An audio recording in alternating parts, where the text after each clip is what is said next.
Hey everyone, Reverend Sarah from St. Paul's United in Paris. I know you're checking this out and thinking, hey, it's not Tuesday. That's right, it's Thursday. It's been a kind of a busy week around the pastoral charge and time got away from me, so here you are getting your message on Thursday. But as always, I have a couple of things to remind you about coming up for the community, as well as a little bit of reflection time. So the first thing I want to remind folks about is our Friday Family Fun Night, and we are so excited about I'm working with the Faith Formation team tomorrow night, October the 28th, 6:30 to 8 p.m. We've got crafts, we've got games, we've got some music, we've got some snacks, and costumes are optional, but they are encouraged. I'm going to be wearing mine. Maybe we can get a costume contest going on if we think there's enough people there to have a little bit of fun. But it's just an opportunity that we've been missing since the pandemic started. We haven't had one since I think it might have been February 2020. We haven't had a Friday Family Fun Night. So please come on out. It's all ages, intergenerational, and it's just going to be a really good time. And it'll be nice to get back to some of that pre-pandemic stuff that we love. And we hope to see you there. And oh, the last thing about it, it is a free event. Donations are gratefully received, but it is completely free if you want to just come out and show up and have a really great time. The next thing I want to remind folks about is our Christmas Extravaganza happening next Saturday, November the 5th. And people have been hard at work creating handmade crafts and Christmas decorations, knitting and quilting and baking up a storm and making soups. So there's lots of things that are going to be available for sale.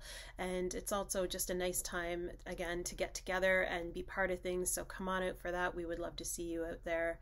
And always really great. If you need any more information about either of these things, you can contact Karen in the office and she can let you know times for everything if you've already forgotten. So would love to see you at either one of those.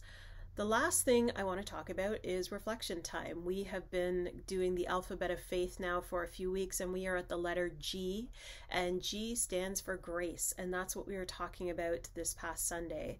And I loved some of the sentiments in Sarah Jewell's chapter on the letter G that talked about how grace is the thing that we receive when we've got nothing left.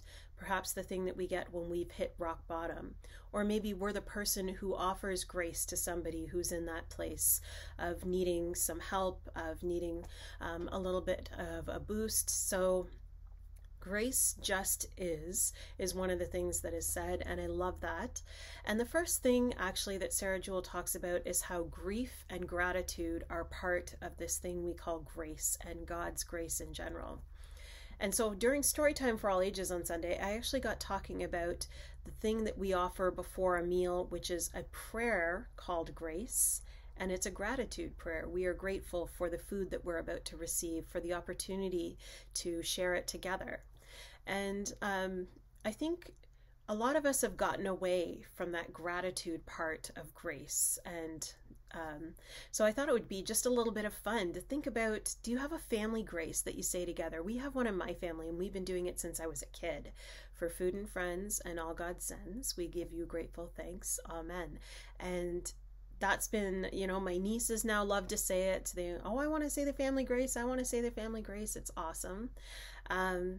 And I've had some fun. I didn't go to camp as a kid, but as a youth group leader and as a minister, I've gotten the opportunity to be around camps and hear camp graces set to some fun tunes. So we did a couple of those in church on Sunday.